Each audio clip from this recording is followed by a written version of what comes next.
Okay, so now you might be warmed up to this idea of breaking things down and simplifying it, brainstorming, that kind of thing. So now we're gonna practice. First, I'm gonna give you an example. So I'm gonna actually invite Mrs. Mayville to come in here and do an example of all the stuff that I've just went over. So, Ms. Mayville, we're gonna talk through one thing at a time, and then you're gonna give me examples, okay? Amazing. So first of all, my name is Melissa Mayville. I'm a theater teacher at Victoria School of the Arts in Edmonton. And today's concept I'm gonna be teaching is about mime. So I have broken down our basic mime into the different curricular outcomes. So the first curricular outcome is use movement to communicate non-verbally. Second one is translate sounds, words, images, and emotion into movement. And the final one is communicate environment, character, and situation non-verbally. So those are the different curricular outcomes that I could connect with our mime unit. The ways that you can connect this to the rest of the world is you can create scenes non-verbally, you can play with music and sound, you could bring in some other technical aspects, you can start to look at how do we build character non-verbally, and creating gesture and movement through the mime movement. So that's how we would make connections. So for our warm-up, we're going to do a super quick physical warm-up because mime is all about isolating body parts and moving around. So we're going to shake up our hands up high, and we're going to shake it to our shoulders. We're going to shake it all the way down. We're going to roll it up. One more time, shake it up high, bring it all the way down, move down to your toes, roll it up. We're going to use our hands for a lot of things. So there's three kind of hand positions in mime. We do a shell, we do a palette, and we do a daisy. So we're just going to run through those. You can do it with me. Shell, palette, daisy. Shell, palette, daisy. Shell, palette, daisy. Shake that one off. We're going to do two more hand things because hands communicate everything in mime.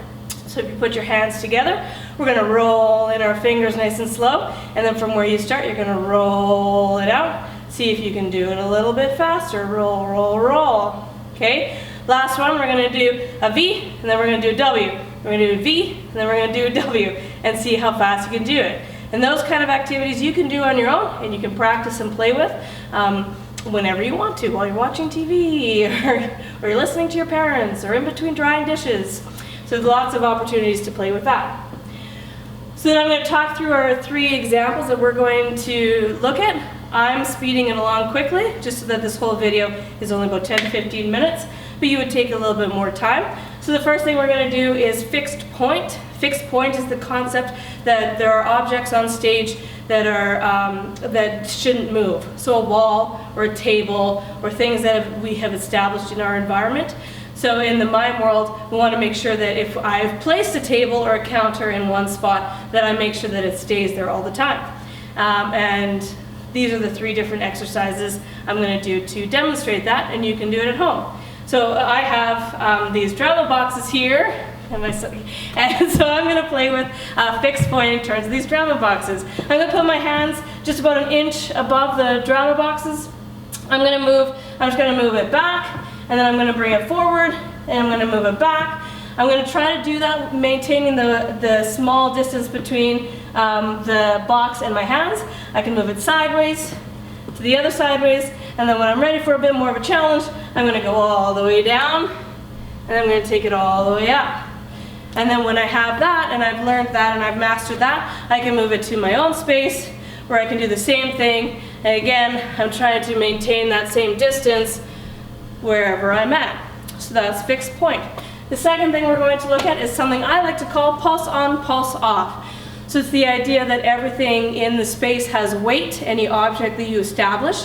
A lot of times it happens when we're eating or drinking on stage, so I'm going to use the example of a cup. If I grab a cup, my hand will transfer through space until I reach the cup. The cup stops my hand, and then my fingers wrap around that. Yes? So when I'm doing that in real life, I'm going to have to do it with a pulse, so that endows the object with mass. So I'm going to go, and even when I teach, I can't teach it without making the sound effect. So then I make sure that I pulse on, I've got the cup, I can set it down, I have to give it a pulse off to release the object from my hand. Yes? One exercise we're going to do to demonstrate this is something called la baton. So la baton goes like this. We're going to imagine that I've got a counter in front of me and there's a pipe sitting on it. I'm going to pick up the pipe with my one hand from the top, and I'm going to pulse onto it. I'm going to pick it off of the surface. And take my other hand, I'm going to go from underneath, and I'm going to grab on from below. Okay? Then I'm going to turn the pipe. I'm going to rotate it by doing this. Then I'm going to release my bottom hand, take it to the top, take my top hand, release it to the bottom, and then I'm going to rotate it around. We're going to do this nice and slowly, and we're focusing on the object until we get it into a nice rhythm. We can pick up speeds, and we can change the size of it, but that is la baton, something you can practice on your own in your own home. The final concept is something called sense memory.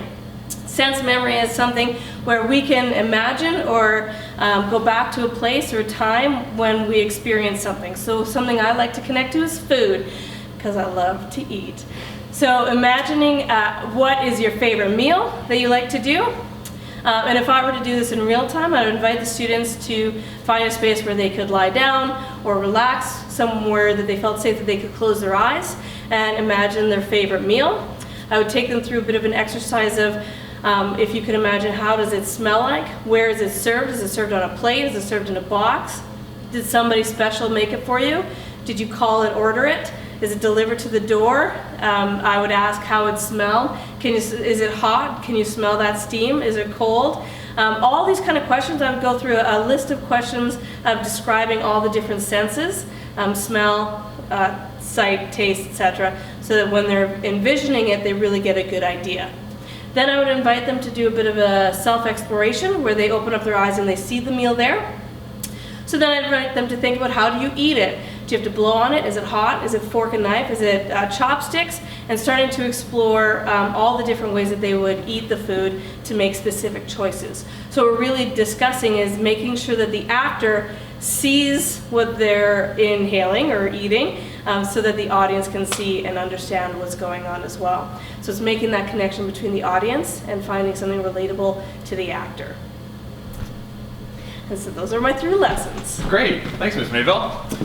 So as you can see, Miss Mayville was my exemplar for all the stuff that we've already covered. Now I want you to go through and do it yourself. So first, you're going to think about that concept, that idea that you took down into the 4 concepts. You're going to hold on to that, and now I want you to introduce yourself and what you're teaching. So pause this video and come right back.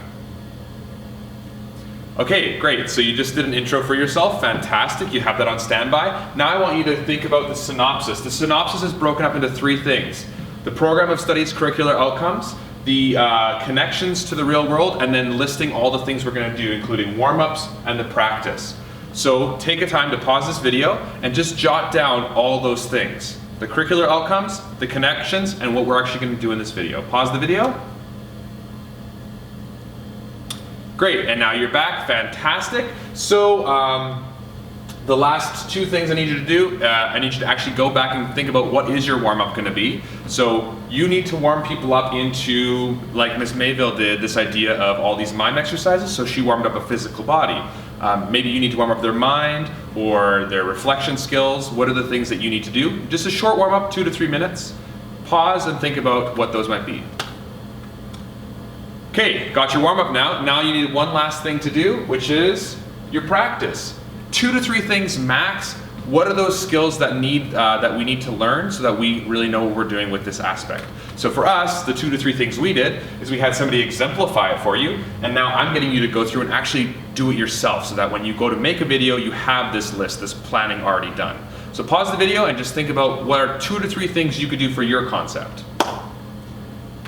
Okay, you got it? Fantastic. So now we've gone through this whole thing, and we are ready to move on to the final step.